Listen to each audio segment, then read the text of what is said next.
All right, I will say good morning. Let us begin. So we are picking up Emir Hashem. We are picking up. Let me just find our sponsorships. Want to begin by thanking our sponsorships. Our Talmud Torah sponsors for the month of Adar. Paul and Kathy Pollack for dedicating all of the Shiurim and Drushos this month in memory of Paul's grandparents, Dina Bas Pesach and Zechariah ben Zechariah. We thank our Daf Yomi sponsors for today, Gabi and Shana Cohn, for dedicating the shir this morning commemoration of the yahrzeit of Gabi's grandfather, Alvin Cohn, Avram ben Rabbi Yaakov HaKohen. We thank Ellen Keon Zager for dedicating the shir this morning in memory of Sammy Keon, Shlomo ben Reb David HaKohen, Ellen's father of blessed memory, on the occasion of his 12th yahrzeit, whose love of learning only increased with age. Truly beautiful. We thank David and Chani Katz for dedicating the shir this morning on the occasion of the yahrzeit of their beloved sister and sister-in-law, Ruth Rus Bas Yosef, Zichron Livracha. We thank Alan Wiseman for dedicating the shir this morning, and here's his dedication. I boarded the Daf Yomi train 2 cycles ago during Pesachim, and thank you for the amazing ride. Incredible. Alan and Meretz Hashem, many more years together. And we thank Moshe and Chavi Abramson for dedicating the parak of Arvei Pesachim in the Zechus of Refuah Shalima for Daniel Meir ben Chana. We hope that in the merit of our Talmud Torah, all those who require a refuah should have one together with Kol Chol Yisrael. All of the neshama should have an aliyah, and the families ein chama. We'll say with that, I thank very much all of our sponsors. It's beautiful to see the ongoing generosity of so many. Thank you all. We'll say with that, let us begin. So today's daf is Kuftes, a very exciting Gemara ahead of us today. We're going to pick up Emir Hashem on Kuf Chesamud Beis 108b, and we're picking up 3 lines up from the bottom. Tana Rabbanan. So we'll say Kol Chayovim Ba'arba Kosos Halalu Echad Noshim VeEchad Anoshim VeEchad Noshim VeEchad Tinokos. Everyone is chayiv in Arba Kosos. Right? Everyone has to drink 4 cups. So I'm supposed to remember again. We saw in yesterday's daf that women are chayavos because Afhein Hayu Ba'os Sahanis. So we saw that already. Now the Gemara is adding in men. We already understood, and the Gemara adds in over here children as well. Amar Yehuda, v'chi mato elas yesh letinokos beyayin. Why would you make children obligated in arba kosos? After all, what benefit of wine is there to children? So if you take a look at the Rashbam says, first of all, why would you go ahead and include children in dalet kosos? So the Rashbam says, because shegam hein nigalu. Ultimately, again, because they were they were also redeemed. Rabbi Yehuda says, I don't understand. What benefit of there is there in giving wine to children? Now, what Rabbi Yehuda, according to Rashba, means is as follows: Halo p'turim min hamitzvos. So Rabbi Yehuda says, I don't understand. What do you mean that children are chayavim in arba kosos? At the end of the day, children are pater from mitzvos. So what are you talking about? Rather, the Gemara says, Ella mechalkin lohen, top of koftes, klayos ve'egozin be'erev Pesach. But rather, again, what we do is we go ahead and we distribute to them klayos and egozin. Klayos is parched grain. Egozin are nuts. We give them to them on erev Pesach. Kedei shelo yishanu, in order that the children not go to sleep. V'yishalu, and they should ask questions over the course of the seder. So both say. So comes along Rabbi Yehuda. And Rabbi Yehuda says like this: children, of course, are not obligated in dalet kosos, right? But the idea is that we want the children to remain engaged in the seder. How do you know? Now again, where does this mandate come from? Because remember again, the Torah itself, when it frames the Pesach experience, says, Ki yeshalcha bincha machar lemar ma ha'avoda hazos lachem. So the way the Torah frames this Pesach experience is Ki yeshalcha bincha. Your child will ask you. Well, in order for my child to ask me, what the prerequisite to that is, the child has to be awake.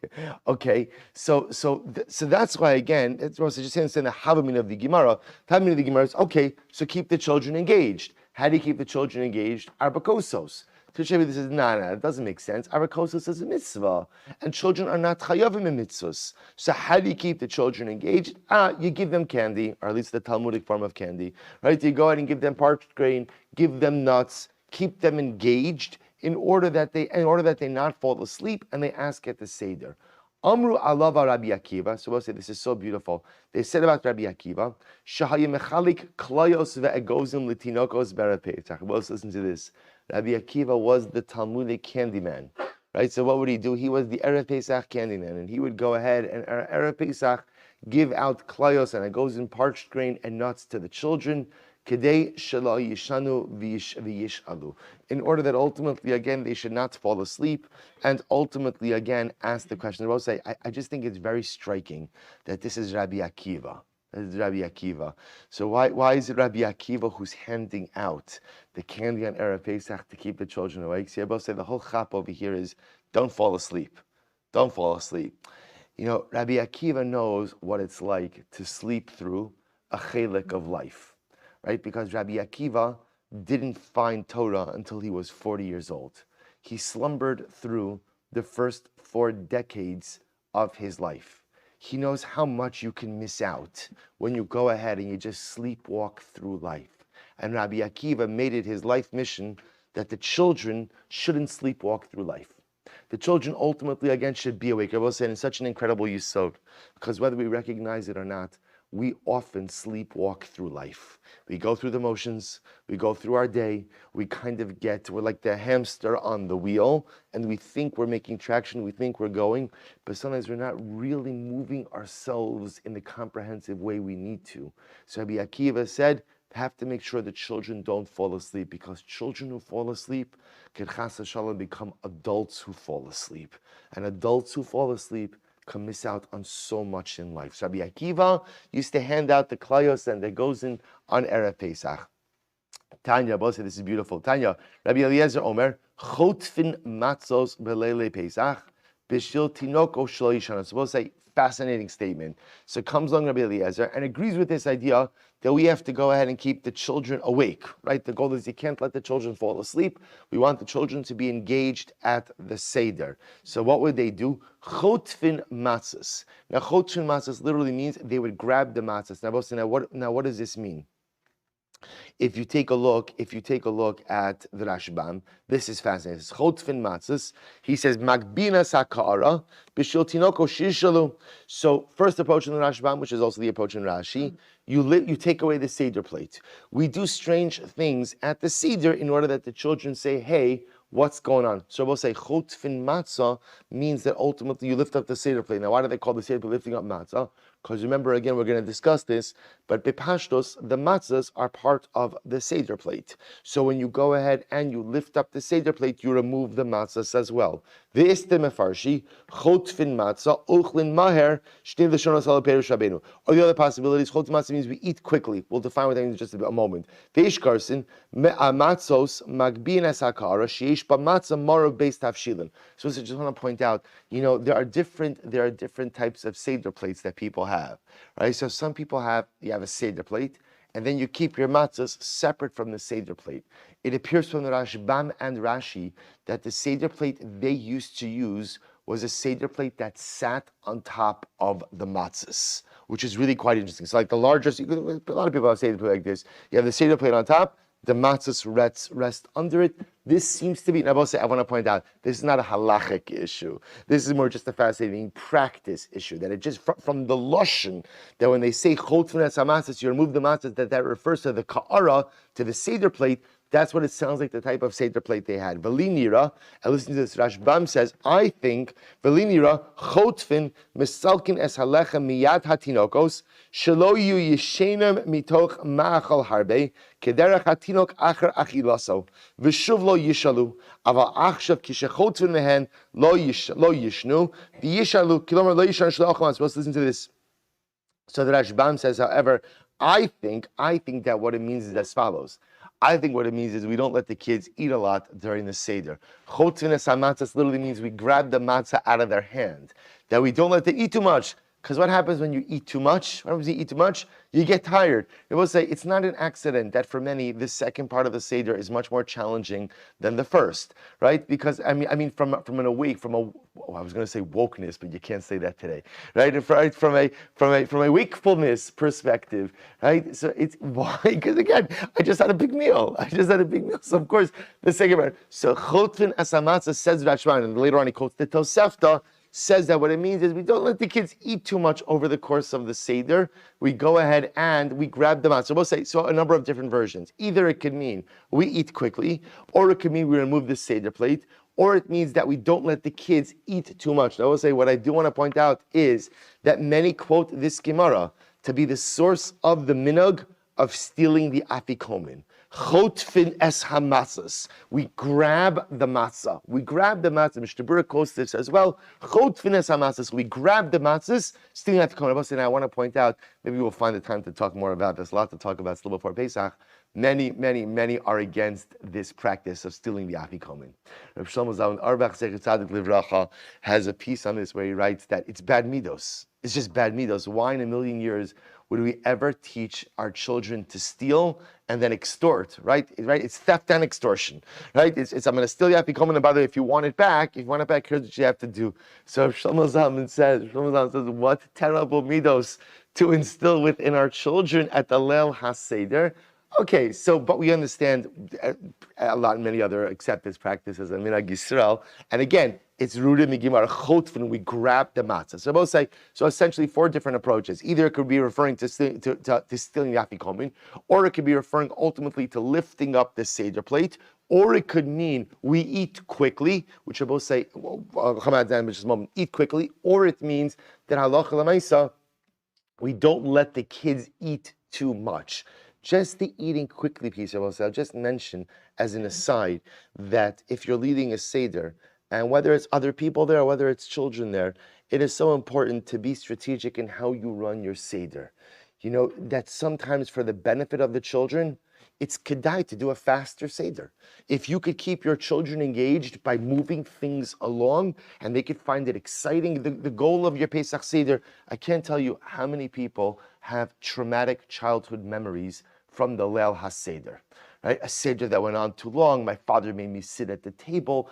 The goal of the Seder is not to scar your child. The goal of the Seder ultimately is that your child should emerge from it and say, this was incredible. And sometimes that means you gotta move fast. And sometimes it means you're not saying a Devar Torah to every single thing. And sometimes it means you read a little less from the Haggadah, but tell a few more stories or sing a few more nigunim, depending on the temperament of your mishpacha and your children. So incredibly important to be strategic in how you run your seder to make it an engaging experience. So again, we see that often the Gemara Chot v'nes hamatzos. So the Gemara goes weiter. The Gemara says, Tanya Amar Rabbi Akiva. But this is great. Once again, Rabbi Akiva. They swear to Rabbi Akiva. Miyamav lo Amar higia eis lamonu beis hamedrash. Rabbi Akiva never said it's time to leave the Beis Medrash. So said this was the hallmark of Rabbi Akiva. Rabbi Akiva never left the Beis Medrash, and certainly he never made an announcement. Okay, closing time for everybody to go home, except for twice a year. When was that? Chutz mi'arvei Pesachim be'erev Yom Kippurim, except for Erev Pesach and Erev Yom Kippur. Be'erev Pesach b'shvil hatinokos kedei shelo yishanu. So I will say on Erev Pesach he would send the men home from the Beis Medrash. Why? Ultimately, again, so that the children should not sleep at night. So I will say Rashbam points out over here, so that the fathers should encourage their children to take a nap on Erev Pesach, so that they will be well rested for the Pesach Seder. Rashbam says, "Kedei sheyishanu es hatinokos bayom v'lo b'alayla b'shas haggadah. Inami kishem akvin ad alayla achar shechishim hatinokos." So we'll say, so by the Rashbam says it could also mean that Rabbi Akiva encouraged people to go home from the Beis Medrash immediately after davening on Yom Tov night, and not to linger in the Beis Medrash, because then the concern would be that by the time they got home, their kids would be asleep. Okay, but I think the first approach is quite fascinating, that Rabbi Akiva was telling the men in the Beis Medrash on Erev Pesach, go home and help, and specifically help with the kids. Help with the kids, make sure the kids take a nap. This way, again, they are ready to go ahead and participate in the Seder. And similarly, Erev Yom Kippurim, Kadei Sheachilu Es B'neihem. Erev Yom Kippur, in order that they give their children something to eat. Because you must remember, again, there's a mitzvah to eat, a mitzvah d'oraisa, to eat on Erev Yom Kippur. So Rabbi Akiva never sent anyone home from the Beis Medrash except on Erev Yom Kippur and Erev Pesach. Beautiful. Tan Rabbanan. So we'll say, Chayiv Adam l'sameach barav u'bnei beiso b'regel. Person is obligated to be misameach, to give joy to his children and to the members of his household on Yom Tov. Shene Emar, v'samachta b'chagecha. The pasuk says, you shall rejoice on your holiday, on your Yom Tov. So how do you make the members of your household happy on Yom Tov? So the Gemara says, Biyayin. With wine. Wine makes everybody happy. Rabbi Yehuda says no. Rabbi Yehuda says, Anoshim b'ray lahem, v'noshim b'ray lahem. Everybody has different things that make them happy. So the men have things that make them happy. The men have things that make them happy. Anoshim b'ray lahem b'yayin. So for men, wine works well.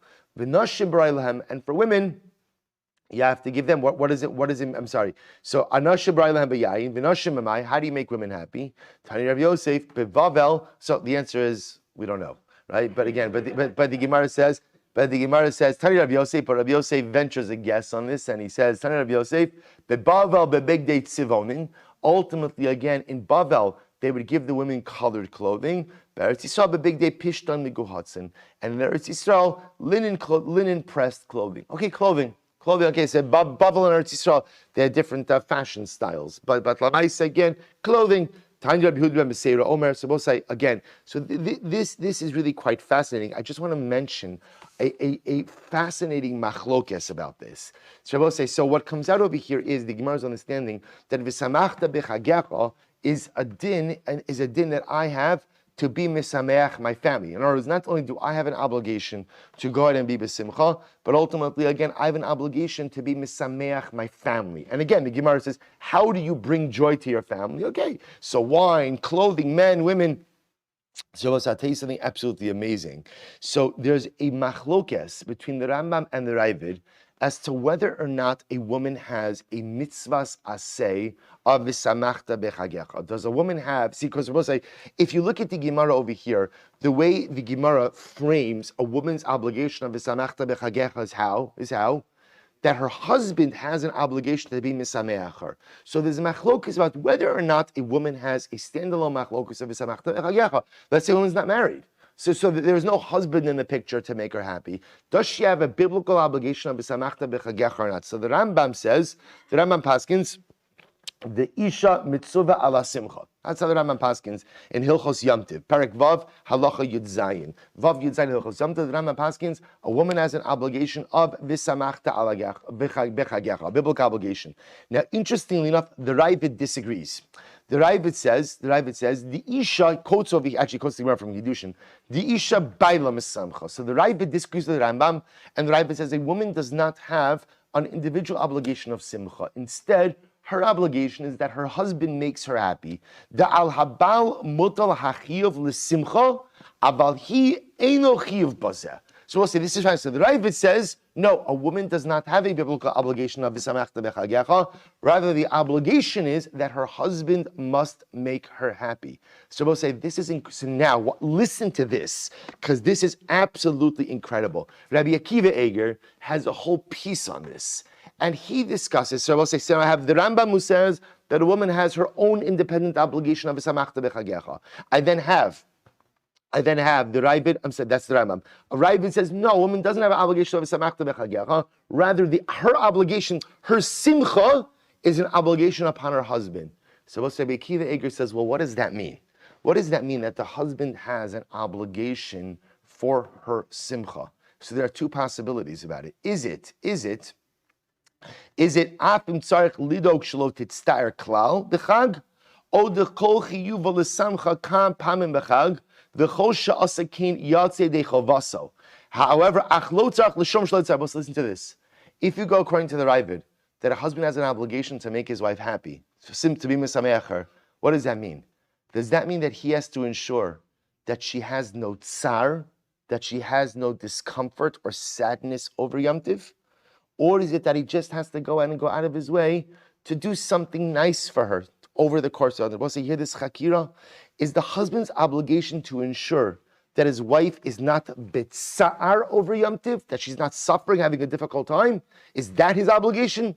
Or it's just simply to go ahead and give her what we'll call episodic simcha, to go ahead and do nice things, clothing, jewelry, wine, whatever it is. So we'll say, so again, Rabbi Akiva Eger doesn't really answer this. He just brings down this fascinating chakira.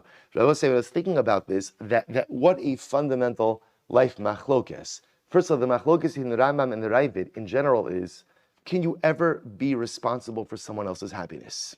So the Rambam says, everyone is responsible for their own happiness. I will say, the most dangerous thing in life is when you make your happiness dependent on another. I'll be happy when, or I'll be happy if. People who hinge their personalistic happiness on either someone else doing something or something else occurring, it's so dangerous. First of all, because then you give up the reins over your own happiness. Happiness is a choice, says the Rambam. Therefore, a woman has a mitzvahs aseh of v'samachta bechagecha. It's true, a husband has to help facilitate it. That's the Gemara saying. But at the end of the day, your simcha is your choice. No one else can be responsible for your happiness. The Ravid says, that's not true. That's not true.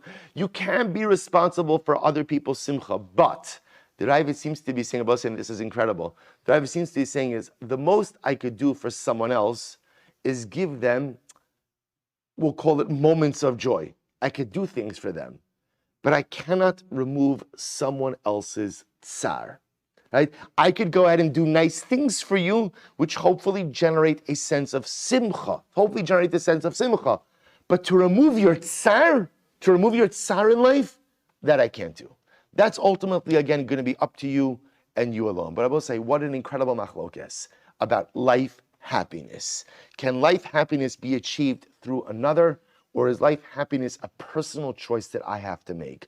Rambam, everyone must choose to be happy or not. That is an individual decision. Ravid, not true. You could take responsibility for someone else's simcha. Dramatic life machlokes. Anyway, let's go back. Says the Gemara, Tanya Rabbi Yehuda ben Beseira Omer, Bizman shebeis, so incredible. Bizman shebeis hamikdash kayom. I will say, just when I say these things, you should know, when I don't have time really to be marich in it, but they're good marimakomos to follow up on. You know, there's so much beautiful Torah embedded in every line of Gemara. And remember, as I often say, so in general, Gemara and Halacha is not just how Chazal teach us what to do and what not to do. It's how Chazal teach us the most profound life lessons. You just have to scratch a little bit beneath the surface to be able to find anything and everything. So the Gemara says, Hafach ba, hafach ba, dekula ba. Literally turn it over, everything is inside of it. So the Gemara goes weiter. The Gemara says, Tanya Rabbi Yehuda ben Beseira Omer, Bizman shebeis hamikdash kayim ein simcha ela b'basar. When the Beis Hamikdash stood, simcha is found in basar. Right? In other words, you fulfill the mitzvah of simcha with meat. Shene'amar v'zavachta shlamim v'achalta sham v'samachta v'nei Hashem elokecha. Because the pasuk says, you shall offer up your shlamim, you shall eat it there, and you shall rejoice before Hashem. So you see over here that the Torah links simcha with karbanos. So clearly indicating to us that halacha l'maisa, when the Beis Hamikdash stands, so simcha can be found in meat. Again, I want to be clear, it's sacrificial meat, in karbanos.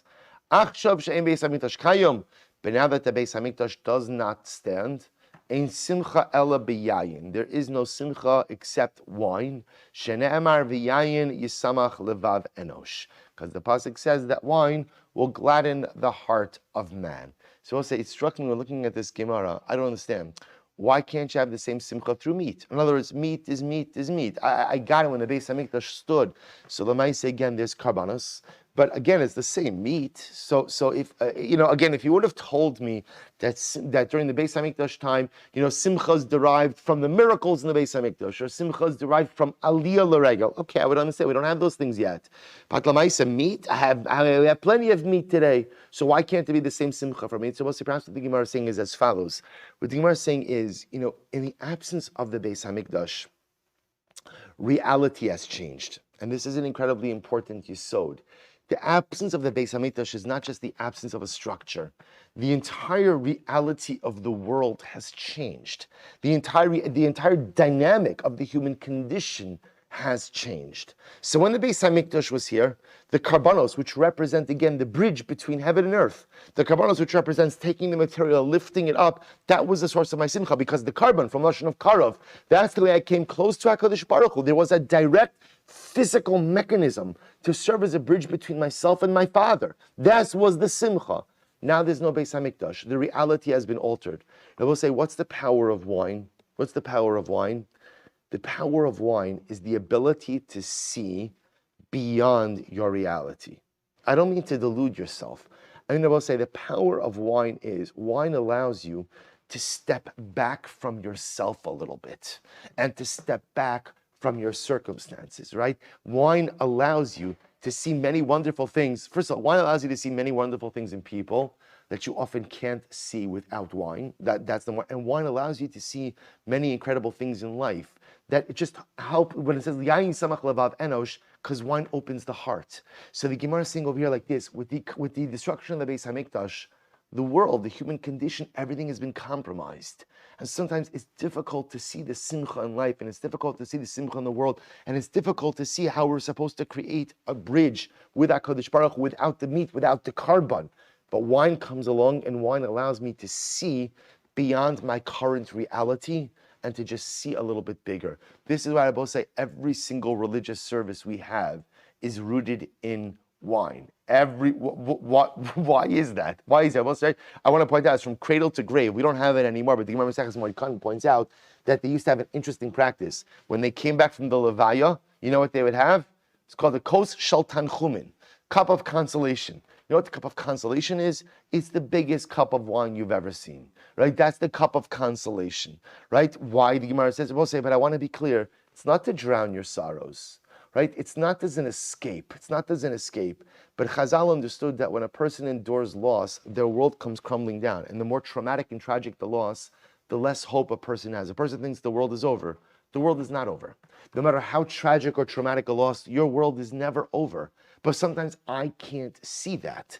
But the power of wine is that a little bit, again, everything in moderation, a little bit of wine has the ability to allow me to take a step back from myself and to see the much bigger picture. So that's true by Dalet Kos. That's why, again, it's true by Dalet Kosas, it's true by Kiddush, it's true by everything, and it's also true even, again, by death. So the Gemara, therefore, the Gemara says that which sacrificial meat accomplished when the Beis HaMikdash stood, because that meat defined the reality of my times. The carbon, the closeness, and the absence of the Beis HaMikdash. Wine allows me to take a step back from a sometimes challenging reality, see the good that is in myself, see the good that is in the world, see the good that is within other, and stoke the fire, the anticipatory fire of Geula as well. So the Gemara goes weiter. We'll say, so now a little bit of a technical conversation regarding measurements. Kasta de Morisa Davi Betzipori. So the Kasta de Morisa, the Rashbam points out over here, Mida Shemochrin Bohamorios. This was a particular weight or measure which they used to use in order to measure out, the kishkas of fish kishkas, right? Morios literally means it was like a dish that was made from fish innards. So the Kasta de Morisa, the measurement for the Morisa, for the fish innards that was in Sipori, Hava Kamin Luga de Mikdasha. That was the same size as the lug measurement in the Beis HaMikdash. Uba Misharin Revi'ah Shal Pesach. And I both say with that, you can go ahead and measure out a Revi'ah for Pesach. So I both say, remember again, for the Dalit Kosos, essentially what you would do is you would take a lug of wine concentrate, you would divide that into four, right? So you'd have a quarter of a lug. We'll say quarter of a lug per cup is what we call a Revi'ah. That's why, again, remember, the ratio for making a proper cup of Talmudic wine was one Revi'ah wine concentrate, 3 parts water. Amar Rav Yochanan, Tamnia Kadmaisa Dahava B'Tveria. The Tamnia Kadmaisa. So again, the Rashbam says is Mida. This was the name of a measurement. So the original Tamniasa that was in Tveria, Hava Yisera Al Da Revi'ah, was 1 Revi'ah larger than this Kasta de Morisa. Uba Misharin Revi'ah Shal Pesach, and it was through this that they would measure out the log, ultimately again of wine concentrate for Pesach. Amar Rav Chisda, Revi'ah Shal Torah, the size of a biblical Revi'ah is Etzba'ayim al Etzba'ayim Berum Etzba'ayim, is ultimately again 2 finger breadths, by 2 finger breadths long, by 2 finger breadths wide, by 2 finger breadths, Berum Etzba'ayim, V'chatzi Etzba V'chomesh Etzba, and then a half plus a fifth of a finger breadth in height. That's the size. I guess if you want to see like the what's the word? Surface area of a Revi'ah, that would be it. 2 finger breadths long by 2 finger breadths wide by 2 finger breadths high with an additional half and a fifth finger breadths. Okay? Kedesanya. The pasuk says you will wash his flesh in water. So we'll say this is referring to a mikvah, right? When we speak about a mikvah, so a mikvah has to be large enough ultimately again to immerse all of your flesh. So the Gemara says, "Brachas bisaro b'mayim." So I'm sorry, brachas bisaro. I'm sorry. Shelo yehi davar chotes bein bisaro l'mayim. Teaches me that Allah said there could be no chatzitza between myself and the water. So the both say that's learned out from brachas bisaro b'mayim. Your entire body must come into the water. There could be no chatzitzas between yourself and the water. B'mayim b'mei mikvah. Water means the water of a mikvah. Es kol bisaro. And what does it mean? You have to immerse all of your flesh. Mayim shekal gufa ola bahen. The mikvah has to be large enough to immerse your entire body inside of it. So we'll say, so number of very interesting halachas over here. First of all, mayim means mikvah. Number two, bimayim teaches me no chatzitz. Nothing interposing between my body and the water. And number three, it has to be a body of water that is large enough for you to go ahead and immerse your entire body at once. The kamahin, and how much water is that? To which the Gemara says, Amud Beis, Amma al Amma berum shalosh amos. It is 1 amma by 1 amma with a height of 3 amos. And Rabbi said, V'shi'aru chachamim shir me mikvah arba'im sa'ah. And Chazal said, by the way, the size of that mikvah, in other words, the amount of water necessary to satisfy that criteria to immerse the entire body at once is 40 sa'ah. 40 sa'ah. So we'll say, so just to give you the measurements, so remember, we approximately, just these are approximations, but let's assume for a moment that 1 sa'ah is about 14.3 liters. 14.3 liters, which we mean then that 40 sa'ah is 575 liters, or just to give you other illustrated purpose, 150 gallons. 150 gallons. So 150 gallons, again, these are approximate amounts, but 150 gallons would be approximately 40 sa'ah, which is in the eyes of Chazal, the amount of water necessary for an average person to be able to immerse their body in its entirety. Incredible. Amr Ravash, so Ravash, based on this, Amr li Ravin Bar Chinina, Shulchan Shal Mikdash Shal Prakim Haba. It must be that the Shulchan of the Beis HaMikdash was made of parts, was made of pieces. Now both say, now remember again, we're assuming right now that the most basic size of a mikvah is an amma by amma with a height of 3 ammas. Now the Shulchan itself was an amma wide. So the Gemara says it must be that the Shulchan was made in pieces. Because if the Shulchan wasn't made in pieces, then what? You can't immerse a kli that's an amma inside of a mikvah that's an amma. Now, the Rashbam has a whole discussion over here about the Shulchan becoming tamei, whether it can become tamei. We're not going to get into it, but what I will tell you is as follows: that the Gemara quotes the idea, the Rashbam quotes this Gemara, they quotes the idea that by the Olei Regalim, right, when the Olei Regalim would come, they would often go, the Kohanim would often carry out the Shulchan to show the Shulchan to the people. And they would say, Ru'uchi basam lefnei hamakom, see how beloved you are in front of HaKadosh Baruch Hu. They would show them the miracle of the lechem upon that it stayed fresh. So the Gemara discusses that after Aliyah L'Regel, they would often immerse many of the utensils of the Beis HaMikdash. Why? Because there were people around. So because there are people around, people touch stuff, right? That's what often happens. So therefore they would immerse everything. So the Gemara just says over here that it must be that the Shulchan was made of pieces, was made of parts. Because halach l'maisa, otherwise, if the Shulchan is an amma, a kli that's an amma doesn't fit into a mikveh that's an amma. To which the Gemara says, because if you know that the Shulchan is one cohesive piece, amsa ba'amsa heichin metablei, how can you immerse something that is 1 amma by 1 amma in a mikvah that is 1 amma by 1 amma? To which the Gemara says, come on, my kusha, why is that a question? Dilma biyam sha'asa shlomo havamat biolei. So we'll say, remember again, why are you assuming that the mikvah in the mikdash was a minimum sheer mikvah? Why do you make that assumption that the mikvah in the Beis HaMikdash was in 1 amma by 1 amma mikvah? Why would you assume that? It's just as possible that they used to immerse everything. We'll say what they called the Yam Shel Shlomo. The Yam Shel Shlomo was a massive water basin that Shlomo Melech constructed. Now the truth is, Shlomo Melech constructed it for a totally different purpose, because at night what they used to do is, I will say technically speaking, they had a kior. The kior was a very large wash basin, right? It was a very large receptacle that had spigots. They filled it with water. The Kohanim used it for kiddush raglayim, sanctification of hands and feet. Technically speaking, any water which would remain in the kior would become puzzle overnight because of lina. Anything you leave over in the Beis HaMikdash overnight becomes puzzle with lina, staying overnight. So what they used to have to do is they would have to empty out and refill the kior. Shlomo Melech came up with an incredible idea. He created this thing that they later called the Yam Shel Shlomo, the Sea of Shlomo, together with a whole complex pulley system where they would essentially hoist up the kior lowering it down into the Yam Shel Shlomo at night. Therefore, it was essentially immersed in water, so they wouldn't have to go ahead and refill the kiyar every single time. I don't know. That sounds much more complicated than just refilling the kiyar. But again, obviously it wasn't. That's what they decided. So we'll say so that Yam Shel Shlomo also functioned as a mikvah. It also functions as a mikvah. So Gemara says, I don't understand. Why would you assume that the mikvah used in the mikdash was an amma by amma? All the Gemara is just highlighting over here is that the minimum shear for a mikvah would be an amma by an amma with a height of 3 ammas. That's all.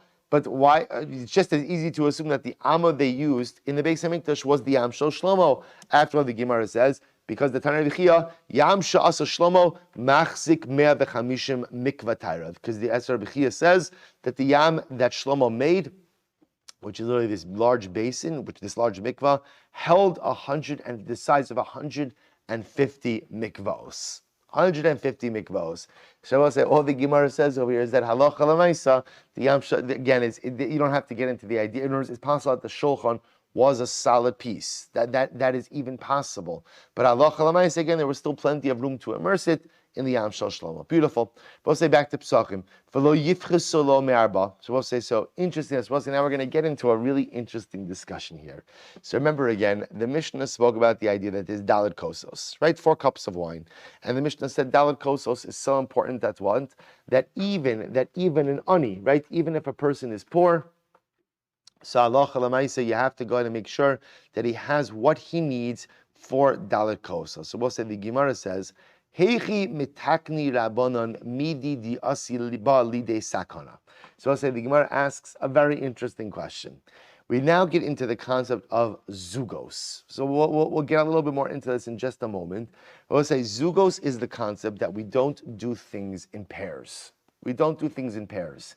So we'll say why? Because apparently when you do things in pairs, ultimately it opens up a person to some type of mystical sakana, some type of mystical danger, shadim, other things like that.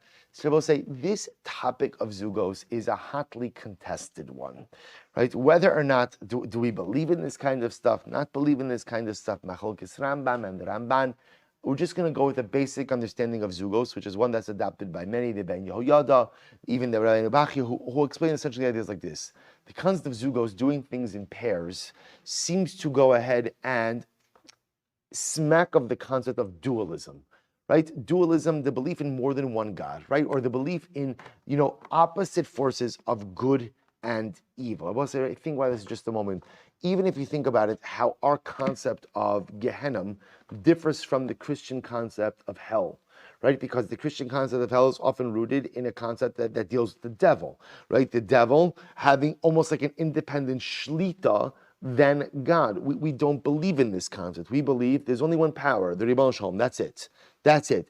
Everything comes from the Ribbon Shalom. So this concept of zugos, doing things in pairs, leaving one susceptible to danger, seems to be a concern that if you do things in pairs, if you do things in zugos, ultimately, again, it could feel like a person is subscribing to this notion of dualism. So we'll just go with that general approach. So the Gemara says as follows. The Gemara says, so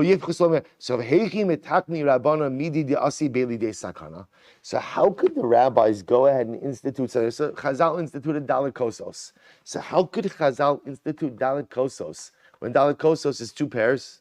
Right? Isn't a person putting themselves in, or aren't the rabbis putting us in sakana? We'll discuss in tomorrow's daf the actual sakana of zugos. V'atanya, we learned, lo yochal adam trey, v'lo yishta trey. Person should not drink in units of 2. Person should not go and eat in units of 2. V'lo yikaneach trey. Now we'll discuss what this means, but literally what it sounds like is a person should not relieve themselves in units of 2. V'lo yaset tzrachav trey, or a person should not engage in relations in units of 2, meaning 2 acts of relations, right? It's saying you shouldn't do things in units of 2. So the Gemara says, so I will say why? Because of this fear, because of this danger of zugos. Look at the Rashbam. So the Rashbam says, So the Gemara, so to which the Gemara, first answer, zugos is not a problem on Pesach night. Why is zugos not a problem on Pesach night? Because Pesach night is referred to as Leil Shimurim. It's a night on which we are guarded. There's nothing to fear. Leil hameshumar uba min hamazikin. It is a night in which we are guarded from all destructive forces. Now, both say this manifests itself in a variety of ways. For example, what we right by Shvo Chamascha, right? But right after we pour the cup of the kos of Elio, what do? We open the door. Why do we open the door? So many different symbolisms, but one of the ideas we open the door to highlight it's Leil Shimurim. It's a night when we have nothing to fear. I can open the door, and I am not fearful of opening the door. Right? We see, by the way, we don't say the bracha of Hamapil by Birchos Kriyashma, right? By Kriyashma Lamita, sorry. Right? Don't say bracha of Hamapil. Right? The bracha of Hamapil is the bracha that's Chosh Baruch Hu guard me from all the destructive forces. Why? Leil Shimurim. We'll say this is the identity of that night. So therefore, first answer is, you're right, under normal circumstances, 4 cups would be a problem, but not on the night of the Seder. Leil Shimurim, no problem of Zugim. So the Gemara says, Rava says, no, this is also different. The 4 cups are different. Why? Kos shel bracha mitztaref l'tova, ve'eno mitztaref l'ra. So we'll say, so Rava says like this. Rava says that the third cup, which is benching, is mitztaref l'bracha and not mitztaref l'ra. Now, if you look at the Rashbam, it's the last line of the Rashbam. The Rashbam says, Rava Amar Kos shel bracha, Kos shel berkas hamazon. So it's interesting. The Rashbam understands that the cup that they're referring to over here, the Kos shel bracha, is the cup of benching. So the cup of benching, which is cup number 3 on the night of the Seder, is mitztaref l'tova, not l'ra. It only combines for good, not for bad. Rashbam says, l'ra ina mitztaref lahashlim zugos l'sakana, im shoser v'acharav v'chi agav v'amrina kaman v'yishmerecha l'ra ina mitztaref. So we'll say, the Gemara is going to suggest that no, the third cup is benching. So by definition, since the third cup is benching, it doesn't pose a problem of zugos. Then I will say what's interesting about this is as follows. What's interesting about this is you can make this argument, for the first cup also. The first cup is Kiddush. Right? So the first cup is Kiddush, the third cup is benching. So Pashas, that sounds like what the Gemara is saying, is that Halacha Lamai says since at least 2 of the 4 cups over here. Now the truth is you can make the argument that all 4 cups are Kos Shel Bracha, are Kos Shel Mitzvah. But at least again 1 and 3 are benching and Birkas Hamazon, therefore they don't pose a problem of Zugos. So we'll say, so again, answer number 1, Zugos aren't a problem because it's Leil Shimurim. Answer number 2, Zugos aren't a problem because Kos Shel Mitzvah, Kos Shel Bracha. Next, the Gemara says, Ravina Amar Arba Kasi Takin Rabbanan Derech Cherus. So what is this? Ravina says, and this is kind of building on Rava's statement, the rabbis instituted the consumption of 4 cups as derech cherus. This is an expression of freedom. Kol chad v'chad, top of Kuf Yud, mitzvah ba'apei nafshehu. And each cup is its own independent mitzvah. So therefore, again, we'll say, what does this mean? So according to Ravina, he's saying, what does it mean? Each cup has its own independent mitzvah. So take a look at the first Rashbam, Kuf Yod Amad Aleph, ve'ein mitztarfin zelazeh. They don't combine. Now, we'll say, what does it mean they don't combine? There's no problem of zugos. Each cup is looked at as its own independent mitzvah. Zugos is only a problem when you're doing things in pairs. But essentially, I will say, we don't view the 4 cups as 2 cups of 2, right? 2 units of 2. Rather, we view them as 4 units of 1. Now, I will say, this, by the way, is incredibly important because this is a good lamdisha machlokes in Arba Kosos. In general, I will say, there's much written about this. Are Arba Kosos 1 mitzvah? Is there 1 mitzvah of Dalet Kosos? Or is there 4 independent mitzvos? Each, right, or the 4 independent 1 cup mitzvah. So we'll say, what's the nafkamina? What's the nafkamina? If you only have 2 cups of wine. What happens if I only have 2 cups? If I only have 2 cups, we'll say, if you have the Dalet Kosos is 1 mitzvah, 1 comprehensive mitzvah made up of 4 parts, well, if you don't have 4 cups, then you don't do the mitzvah. But if you hold that each kos, as Ravina is saying now, is mitzvah ba'apei nafshehu, then even if I only have 2 cups of wine, I do the 2 cups that I can, and at least I fulfilled 2 out of the 4 independent mitzvahs. Excuse me. But at least when it comes over here to the zugos issue, so Ravina is going to suggest there's no zugos issue because each cup is reckoned separately and independently. So the Gemara goes weiter. Lo yaset tzrachav trei. A person should not engage in 2 acts of relations, so because of zugos. So the Gemara says, "Amai nimlachu." I don't understand why don't we say that? We'll say a person is nimlach. Nimlach means if a person engages in active relations and then decides to have a second active relations, that's a second decision. That's a second decision. I will say the Rashbam says in general, if a person has an act of relations, they're satisfied. If they then choose to go and have another act of relations, that's a new decision. So why do those two acts, why are they mitzaref with each other? Why not reckon them separately? To which the Gemara says, I'm Rabbi Hakikam, this is what it means to say, Lo yochal trei v'yishta trei, v'lo yaset tzrach avavilu pam achas dilma chalushu misra. To which the Gemara says, no. What it means is a person shouldn't eat in pairs. Now, in other words, eat two things, go ahead and drink two things, and then engage in an act of relations. Why? Because ultimately, again, dilma chalushu misra. Because then maybe it'll weaken a person and ultimately go ahead and have negative results. So both say the idea is that halacha lamaisa, the Gemara is suggesting that the discussion regarding relations ultimately was not a separate standalone concept, but rather, again, was mentioned after eating and drinking in zugos. So if a person is compromised, so a person is potentially compromised by eating in zugos, drinking in zugos, and then ultimately, again, lo yaset tzrachav, after that, as a fear of ultimately compromising one's safety as a result of the tzrachav after zugos. So we'll stop over here. We'll pick up in Mirat Hashem again. So tomorrow's daf is going to be focusing still on the danger of zugos. We'll get a little bit more into the theology of zugos as well. Shkoyach.